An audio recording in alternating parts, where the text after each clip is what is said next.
If you've spent any time online in the last, decade or so, and if you're listening, you definitely have, you've been hit with one word over and over. Let me guess.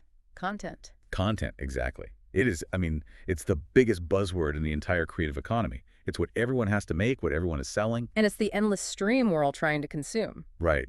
And that ubiquity is exactly why we're doing this deep dive today. We're looking at a really insightful essay by Aleksic. It's called The Contentification of Culture.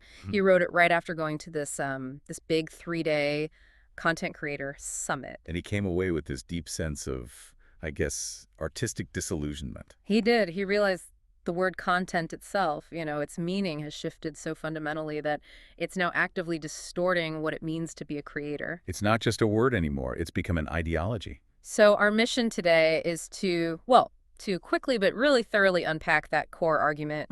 We want to show how this commercial definition of content warps art. We're looking at the sort of etymological war happening inside this one little word. And it matters to you whether you're a creator yourself, a manager, or, just someone trying to find good stuff to watch online. Okay, let's unpack this. Let's do it. So let's start where he did. Yeah.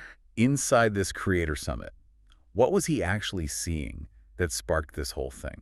Well, he saw this collective, almost obsessive focus on the word content being used as the goal, like the final product. Not the message, but the thing itself. Exactly. Yeah. He heard managers telling creators to make content every day. Marketing people were advising on how to better sell my content. So the message from the industry was clear. Overwhelmingly, generating content is the objective.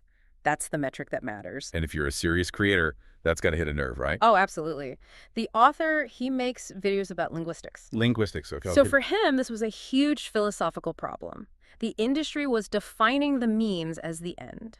Can you break that down a bit? The means is the end. Well, think about the literal definition. Etymologically, content just means something that is contained. It needs a container, a medium, to even exist. Like a book is the medium, and the words inside are the content. Precisely. Or a video is the medium, and his linguistics lesson is the content. For him, the whole goal is communication, education. The video is just the vehicle to get there. But the industry flips that dynamic completely. Totally. His intention is to share these complex linguistic ideas, so he makes a video. For him, the linguistics is the content. The video is just the way to deliver it. Means to an end. But the platforms, the managers, the advertisers, they don't really care about the intrinsic value of, comparative syntax. They care about ad revenue, view counts. Exactly. They are professionally incentivized to commercialize the asset. That's the key word. And the asset is the video.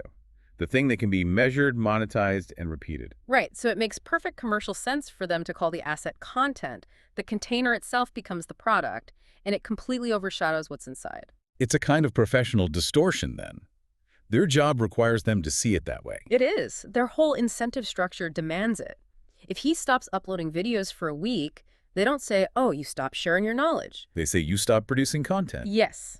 The value only exists in the constant production of the vessel. Now, we should be fair here. The source does bring up a nuance. It does. There are creators out there, like the whole Mr. Beast model, where their art form is the video. Optimizing for virality is the goal. Absolutely. And they are sort of the exception that proves the rule. The essay argues that most creators, musicians, artists, scientists, they start with a passion for their subject. They're not asset managers, not primarily. They want to create things that have their own content, their own substance. But the platformization of everything is making that distinction collapse. You see it everywhere. You don't just paint anymore. You make art content. You don't record music. You generate music content. And that leads us straight to the enforcement mechanism for all of this. The algorithm. The all-powerful algorithm. Here's where it gets really interesting. Because the algorithm has no appreciation for your artistic intent. Or your research. It just wants attention signals. It's the ultimate enforcer of the industry's definition. If you're an artist trying to survive online, you have to submit to its rules. You have to play into the industry idea of content. So what does that actually look like? If our linguistics creator has a really solid 8-minute explanation of a concept. Well, the platform pressure is telling him to chop it into 4 2-minute clips. Add jump cuts, trending sounds. Yes, optimize the title for clicks, not for accuracy. You end up sacrificing the clarity of the concept for algorithmic engagement. The whole process shifts. You're no longer serving the topic, you're serving the metric. The essay has that one really vivid example. Oh, the paint swinging video. Yeah, that a simple paint swinging video would get more likes than the Mona Lisa. Now, I have to push back a little. Isn't that a bit of an artistic snobbery? Isn't some modern art about being accessible and viral? That's a great question, and it really gets to the core of it. I don't think the author is criticizing the paint swinging video itself. So what's the point then? The point is the distortion of value. If your only goal is to generate raw attention, the Mona Lisa is a terrible piece of content. It requires time, context, thought. And the paint swinging video is just instant. Yeah. Frictionless. Exactly. The goal isn't quality, it's mechanical function.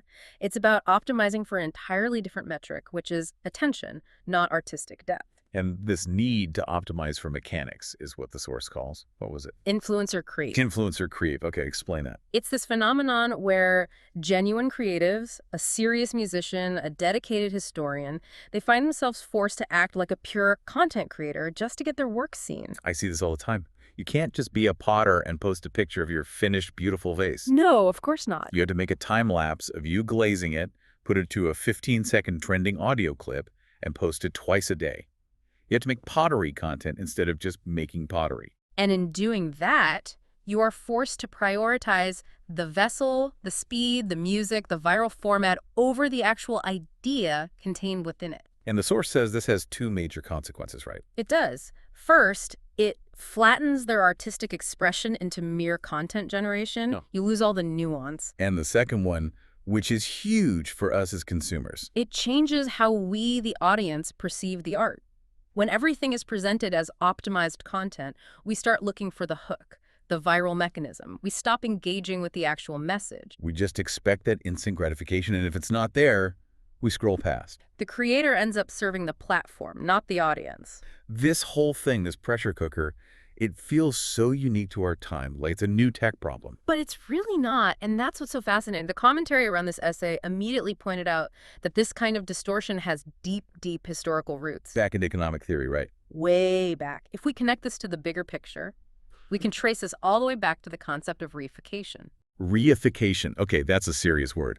Before we get into Marx, let's just ground that for a second. What does it actually mean? It comes from the Latin word res, or re, which means thing.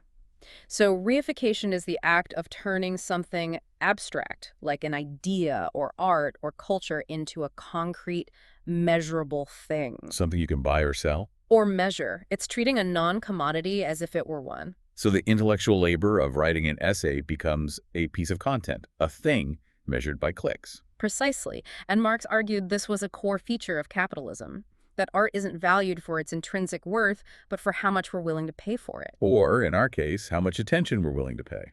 And that commercial demand for a quantifiable value is what leads directly to the distortion Aleksic is talking about. The moment art becomes a commodity, its success is measured by market performance, not by artistic merit. There was a really great analogy for this in the discussion around the essay, wasn't there? Something about sales. Yes, it's a brilliant, very tangible analogy. It perfectly shows how the original purpose just gets sucked out of an activity. So walk us through it. Okay, think about sales in its purest form. When it's done well, it's actually an art. It's about solving a client's problem. A good salesperson finds a real need and provides a real solution. It's about connection and problem solving. But then, the quota gets introduced. The quota, the mechanism. The moment your job depends on hitting that metric, the entire dynamic shifts. The quota becomes the thing. And the job stops being the art of solving problems and becomes a grind to hit a number. Often at the expense of actually helping the client. You stop asking, how can I help this person? And start asking, what do I need to sell right now to hit my quota? The focus shifts from the human relationship to the mechanism. It's the same distortion. The sales quota, the engineering deadline, the daily posting schedule, the pressure of the mechanism just sucks the life out of the original activity. So the quota is the platform's algorithm. Yeah. The solution-focused salesperson is the creator who wants to share their knowledge. And the quota-focused grinder is the influencer just optimizing for view count. The mechanism, the content generation, becomes the goal instead of the creation itself. It's a powerful way to frame it. The message gets lost because everyone is just feeding the machine. That is the contentification of culture in action. So what does this all mean? Let's try to wrap up the key takeaways from this deep dive. Okay. First, I think we've established these two warring definitions of content. There's the real message inside a medium. And then there's the commercialized, quantifiable product, the asset, the thing that the industry profits from. Second, we've seen how platforms use algorithms to enforce that commercial definition, and that directly creates what we call influencer creep. Which is that pressure on real creators to prioritize the vessel, the flashy container, over the actual message they wanted to share in the first place. And finally, understanding this shift and connecting it back to older ideas like reification or the quota system, it helps us as consumers. It helps us see what's really going on. So we can better identify and, I guess, consciously value the real content when we see it. Instead of just clicking on the most algorithmically pleasing package. And this really does apply to everyone listening. We're all consuming this stuff, and a lot of us are creating it too. And these forces are, they're incredibly strong. But just knowing about the distortion, that's the first step toward resisting it. Which I think leads us to our final provocative thought. Aleksic's essay, it's really a warning. He's telling us that we risk losing the message entirely if we don't start seeing content for the commercial buzzword it has become. So the challenge for you is, what actions can you take? As a consumer or as a creator, what can you do to make sure the art, the message, retains its actual value? When the entire industry is designed only to commercialize the container. Because if you don't make the effort to look for the message, the platform will always just serve you the metrics.